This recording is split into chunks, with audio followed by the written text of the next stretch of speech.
রোজ রোজ যখন এক স্ন্যাক্স খেতে এক টিফিন খেতে বোর লাগবে তখন এভাবে একটা পাউরুটি দিয়ে মুখরোচক স্ন্যাক্স বানিয়ে নিতে পারেন।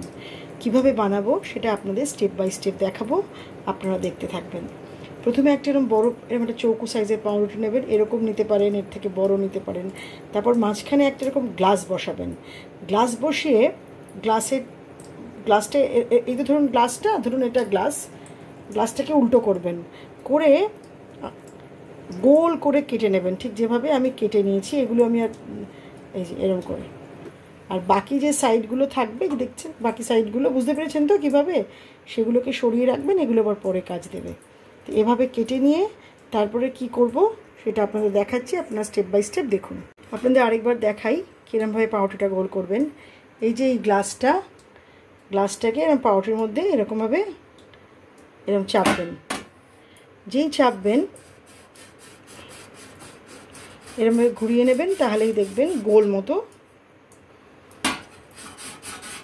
এরকম হয়ে যাবে।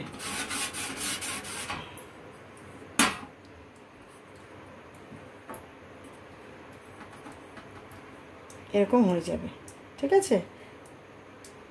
এবারে এইটাকে আমরা কি বানাবো এই পাউরুটিটা দিয়ে সেটা আপনাদের দেখাতে থাকবো।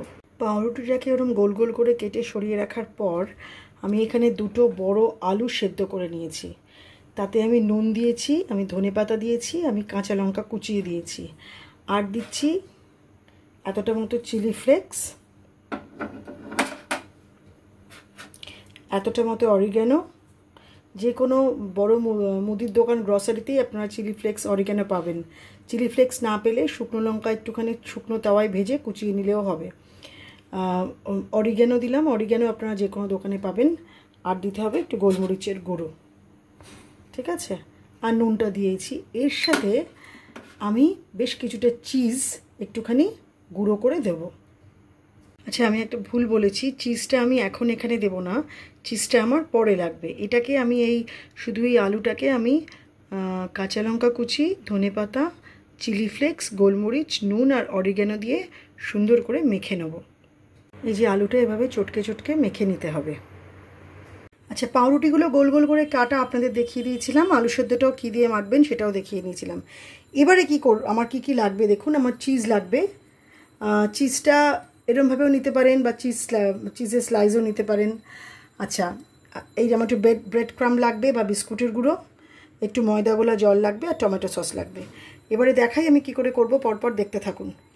এবারে এই যে পাউরুটিগুলো আছে, পাউরুটির গোলগুলো, এগুলোতে প্রথমে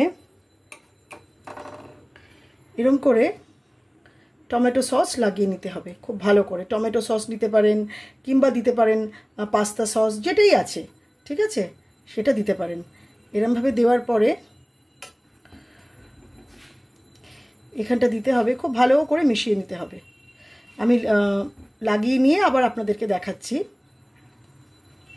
পুরোটা যেন স্প্রেড হয়। হ্যাঁ, পাউরুটিগুলোর মধ্যে সস লাগানোর পরে এই যে দেখছেন এরকম খাবলা খাবলা মতো, এগুলো না আসলে চিজটা আমার ভেঙে গেছিলো, সেই জন্য এরকম খাবলা খাবলা হয়ে গেছে। আপনারা চেষ্টা করবেন লম্বা ওই যে চৌকো যে চিজ স্লাইস সেটা দিয়ে দিতে, আর না হলে চিজটাকে গ্রেট করে নিতে পারেন। আমার এটা একটা অন্য কাজে লাগাবো বলে এরকম হয়ে ছিল বলে আমি দিয়েছি। এবারে এই একটার সাথে আরেকটাকে এরকম জুড়ে নিতে হবে।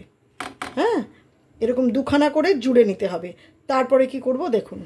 এই যে আমি আলু সেদ্ধটা রেখেছি, এই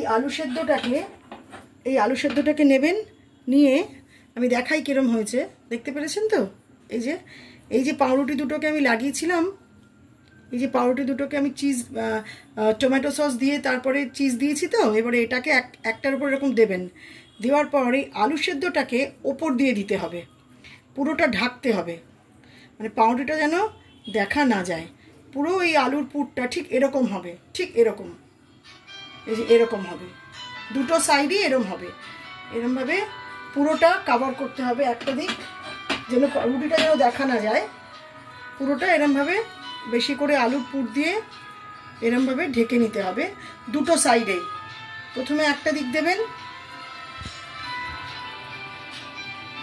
তারপরে আবার অপর দিকটা ঠিক এভাবে আলুর পুর দিয়ে এরম ঢেকে নিতে হবে।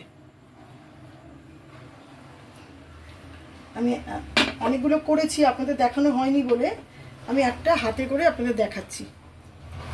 এরকমভাবে পুরোটা দিয়ে যেভাবে আমরা ঢাকি না, ঠিক সেভাবে ঢেকে নিতে হবে। তারপরে এটাকে একবার ময়দা গোলা জলে চুবিয়ে তারপর বিস্কুটের গুঁড়ো কিংবা ব্রেড ক্রাম্বে চোবাতে হবে। তাহলেই আমাদের পটাটো ব্রেড বার্গার রেডি হবে। এরমভাবে পুরোটা একটু অসমান হতে পারে, সেটা কোনো ব্যাপার না। এরমভাবে পুরো এরম চেষ্টা করবেন, এরম করে করে প্রত্যেকটা এরম করে করে, আর একটু লাগবে, এরম করে। হ্যাঁ, এরম হওয়ার পরে এগুলোকে এরমভাবে এরম একবার চুবিয়ে নেবেন। চুবিয়ে নেওয়ার পরে এরমভাবে ব্রেড ক্রাম্বে র্যাপ করতে হবে। তারপরে ডুবো তেলে ভাজতে হবে। ঠিক প্রত্যেকটা এরম করতে হবে। প্রথমে আগে এরমভাবে ময়দা গোলা জলে এরমভাবে চুবিয়ে নিতে হবে, ঠিক হবে। তারপরে এই ব্রেড ক্রাম্বে এরমভাবে পুরোটা সাইডটা এরম করে নিয়ে তারপরে সাদা তেলে ভাজতে হবে। যদি কারোর কোনো বুঝতে অসুবিধা লাগে তাহলে কমেন্ট করবেন, আমি তাহলে বুঝিয়ে দেবো আরেকবার। এগুলো খুব হেভি হয়। হ্যাঁ, এগুলো খুব হেভি হয়। এবারে ডুবো সাদা তেলে, কিন্তু অবশ্যই করে সাদা তেলে এরম করে করে এরম হয়ে গেল তো, তারপর ডুবো তেলে মানে সাদা তেলে ভাজতে হবে। আগে দুটো দিক আগে আমি এরমভাবে আলু সেদ্ধটাকে মাখিয়ে নেবো। পুরো দুটো দিক এরম আগে ভালো করে আলু সেদ্ধটাকে মাখিয়ে নেবো। তারপর এরকমভাবে ময়দা গোলা জলে চোবাবো। চোবানোর পরে আমি এটাকে এরম ব্রেড ক্রাম্বে এরমভাবে পুরোটা কভার করব। তাহলে আমার বার্গার রেডি হয়ে যাবে। তারপর সাদা হোয়াইট অয়েলে একদম ভাজতে হবে। এরমভাবে রোল করে করে রোল করে করে করে নেবেন, তাহলে সমস্ত দিকটা পুরো লাগবে।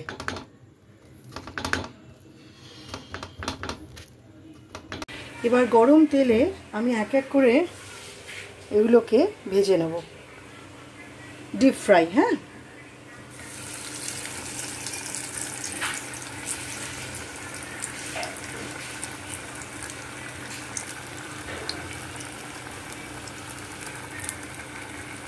এপিট ওপিট করে একটুখানি ভেজে নিতে হবে। একটা পিঠ যখন হয়ে যাবে তখন আবার অপর দিকটাকে উল্টে দিতে হবে। এদিকটা হয়ে গেছে, আবার অপর দিকটাকে দিয়ে দেবো। আবার আমি আরেকটা দিয়ে দিলাম। হয়ে গেল আমার আজকে আপসাইড ডাউন বার্গার। নামটা কিন্তু আমার মেয়ের দেওয়া, ঠিক আছে? তা এটা অবশ্যই বানাবেন, খাবেন, খাওয়াবেন। আশা করি খুব আশাহত হবেন না। ভালো থাকবেন আজকে এই অবধি। আসছি আবার পরে আরেকটা ভিডিওতে কিছু মুখরোচক নিয়ে চেষ্টা করব সুধালীলার হেসেলে।